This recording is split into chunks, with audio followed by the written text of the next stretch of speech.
Morning po sa ating lahat. Ayan, kamusta po tayong lahat mga kabukid, mga kabakyard.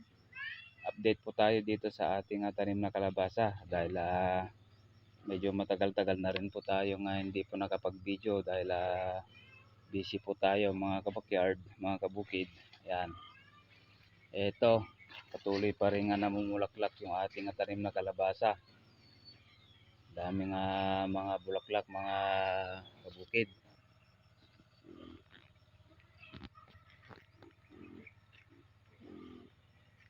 At siyempre patuloy pa rin yung pag-usbong po ng bulaklak at yung bunga. Ayan. So dito yung mga bunga ngayong maliliit, ayan na po yung mga second harvest na po natin kung sakali. Ayan. Ayan oh, dami nga bulaklak mga kabukid.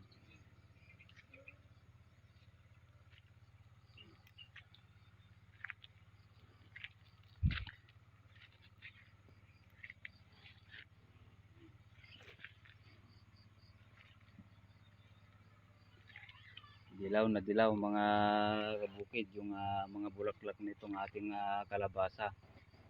So daily po yan mga kabukid, nakakakuha po tayo ng 5 hanggang 6 na tali. At siyempre ayan, binibenta lamang po natin ng mura lamang po tayo magbenta para affordable po sa ating mga kabaryo. Ayan.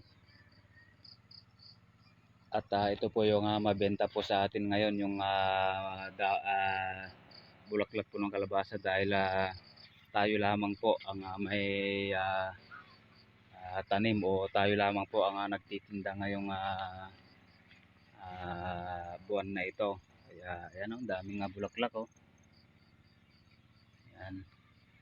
At patuloy pa rin yung dami ng mga pwede po nating i-pollinate na bunga. Andyan po sila. Mamaya magpipitas po tayo mga kabukid. Ito po yung mga ganito, mga umahabol na bunga po. Daily na namimitas po tayo ng bulaklak. Daily din po na may ipino-pollinate po tayo. Gaya no, ayan o mga kabukid. So tuloy-tuloy yung mga bunga nito mga kabukid ay unti-unti ring inuubos po ng ating mga native chicken. Kaya yung ating mga native chicken talagang inuunti-unti na po nating dinidispose. At siyempre inuulam-ulam. Ayan. Dahil talagang hindi na po tayo makapagtanim po ng marami pagka yan, pati mga native chicken po natin isa talagang umaatake na rin. Yan, hindi po gaya dati na mababait po sila nung pinakawalan po natin sila. Diyan na po sila nag-umpisa manira ng ating mga tanim. Yan. Yung mga ganito po ang pinopollinate natin mga kabukid oh. Yan oh, dami pa sila. Ayan. Yan, andyan po sila yung mga ipopollinate po natin. So hanggang dyan na lang muna guys ang update po dito sa ating kalabasa. At next vlog po natin i-update ko po kayo sa ating mga baboy. Maraming salamat po mga kabukid, mga kabakyard. Ingat po tayong lahat. God bless you all.